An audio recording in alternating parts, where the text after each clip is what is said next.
আসসালামু আলাইকুম। আপনারা ইতিমধ্যেই দেখেছেন যে আহ, স্বৈরাচারী খুনি শেখ হাসিনার দুটি অডিও ফোন কল প্রকাশ হয়েছে।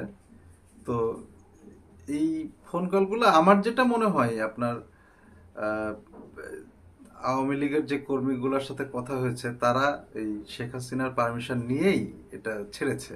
এটা আপনার ওই ফাঁস হয়নি, এটা ওদের পরিকল্পিতভাবে এটা ছাড়া হয়েছে আর কি। এটা ছাড়ার পেছনে কারণ হচ্ছে এই কথাগুলো শুনলে হয়তো আওয়ামী লীগের যে কর্মীগুলো এখন গা ঢাকা দিয়ে পালিয়ে বেড়াচ্ছে, হ্যাঁ, এরা হয়তো নতুনভাবে উজ্জীবিত হবে, প্রাণ শক্তি যোগাবে এদের মধ্যে। এই চিন্তা ভাবনা করে হয়তো এই ফোন কলটা ছেড়েছে। কিন্তু আহ, শেখ হাসিনা বাংলাদেশের মানুষ এত বোকা না, হ্যাঁ, যে আপনি ভিডিও কলে, সরি অডিও কলে যেই ফোন কলের কথাগুলো ছাড়লেন আর মানুষ বিশ্বাস করে নিল আপনার কথা। হ্যাঁ, তো আহ, আপনি আপনি কি করেছেন?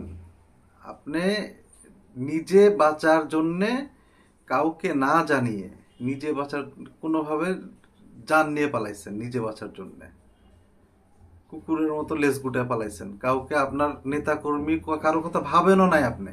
একবার চিন্তাও করেন নাই যে আমি চলে গেলে আমার নেতা কর্মীগুলার কি হবে, যারা আমাকে এত সুখে রাখছে, হ্যাঁ, এত বিলাসিতার মধ্যে যে নেতা কর্মীগুলা রাখছে, আপনি চলে গেলে তাদের কি হবে? আপনি কিন্তু তাদের কথা একটা বারের জন্য চিন্তা করেননি। আপনি নিজে বাঁচার জন্যে আপনার বোনকে সাথে নিয়ে পালাইছেন। তো এই ভুলগুলো আমার মনে হয় না আওয়ামী লীগের লোকজন আবার দ্বিতীয়বার করবে, বা করা উচিত না। আর আরেকটা কথা যেটা শেখ হাসিনা বলতেছে যে আমাদের উপর যে অত্যাচার হচ্ছে, অন্যায় হচ্ছে, এগুলা ইউএস এর কাছে, জাতিসংঘের কাছে বা পশ্চিমা বিশ্বের কাছে তুলে ধরতে, হ্যাঁ, বারবার একটা কথা বলতেছে, তুলে ধরেন ওদের কাছে, হ্যাঁ, উপস্থাপন করেন কথাগুলা, ওদের কাছে কমপ্লেন করেন। তো আমার ভাবতে অবাক লাগে, এই শেখ হাসিনা আজ থেকে 1.5 মাস আগেও এই ইউএসএ কে বলেন আর আপনার জাতিসংঘ বলেন আর এই পশ্চিমা বিশ্ব বলেন, কাউকে কিন্তু গণায় ধরেনি। ওরা বারবার বলেছে ফ্রি অ্যান্ড ফেয়ার ইলেকশনের ব্যবস্থা করতে। কিন্তু শেখ হাসিনা কারো কথা শুনেও নাই, রাতের বেলায় তারা ভোট করে বারবার ক্ষমতায় থাকতে চেয়েছে, কাউকে গণায় ধরেনি। হ্যাঁ, উঠতে আসে উঠতে আসে উঠতে আসে, কোথায় উঠতেছে তার কোনো হিসাবই নাই, হিসাবই ছিল না শেখ হাসিনা। ওর ওর মাথার মধ্যে ধারণাই ছিল যে আমি কখনোই ক্ষমতার থেকে যাব না, আমাকে কেউ পারবে না ক্ষমতা থেকে নামাতে। তো এই পৃথিবীটাই চিরস্থায়ী না, আর ক্ষমতা কিভাবে মানুষের চিরস্থায়ী হয়?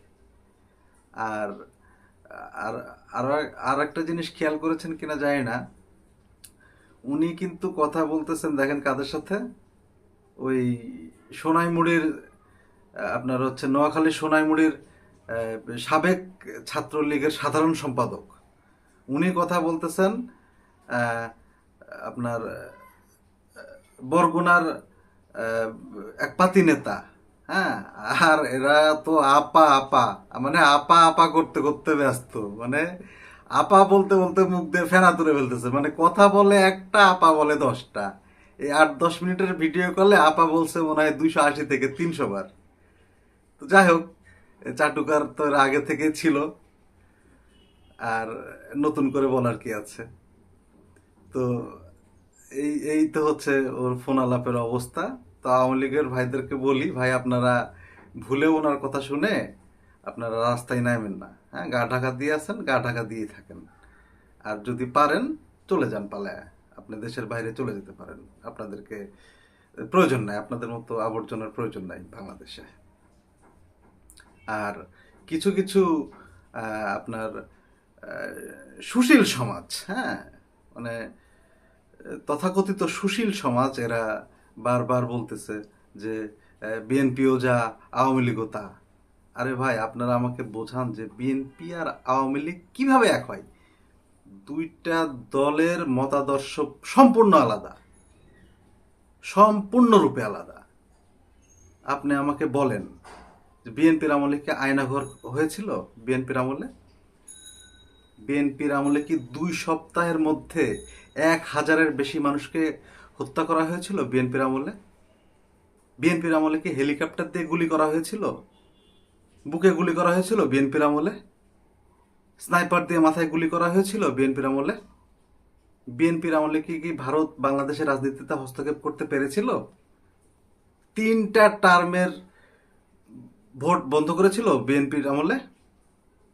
লক্ষ লক্ষ মানুষ দেশান্তরিত হয়েছিল, কনক সরার ভাইয়ের মতো, ইলিয়াস হোসাইন ভাইয়ের মতো, আপনার পিনাকি ভট্টাচার্য ভাইয়ের মতো লক্ষ লক্ষ মানুষ। একটা গুমের ঘটনা ঘটেছিল বিএনপির সময়? আপনার এই রাতের বেলা আলেমদেরকে মেরে লাশ গুম করে দিয়েছিল বিএনপির সময়? বাংলাদেশে কি দুর্ভিক্ষ হয়েছিল বিএনপির সময়? নাকি ওই এরকম এই আগস্টের মতো আন্দোলন হয়েছিল বিএনপি সরকারকে উৎখাত করার জন্য? বলেন, বিএনপিকে কিভাবে আপনারা এই দলের সাথে মিলান? এরপরেও কিভাবে বলেন বিএনপি আর আওয়ামী লীগ এক? আলাদা, সম্পূর্ণ আলাদা। আওয়ামী লীগ মানেই ফ্যাসিবাদ, এটা মাথায় রেখেই আগাতে হবে সামনের দিকে। এসব প্রোপাগান্ডা, এই গুজব ছড়ায় কোনো লাভ নাই। বাংলাদেশের মানুষ এখন খুব সুন্দর করে বুঝে যে আওয়ামী লীগ কি আর বিএনপি কি।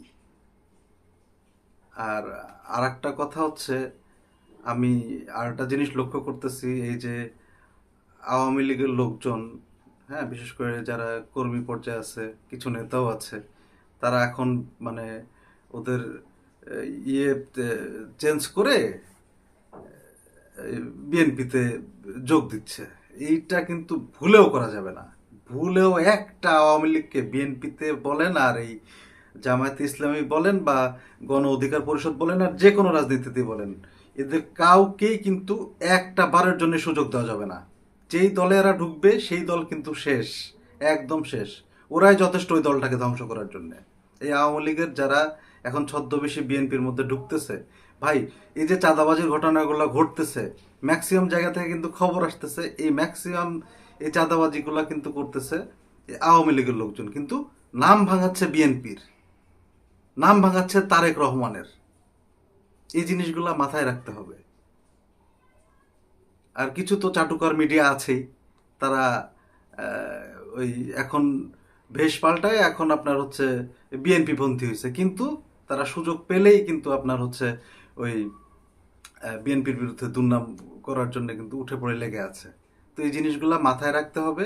আর বিএনপির কারো ভুল করার সময় এখন না।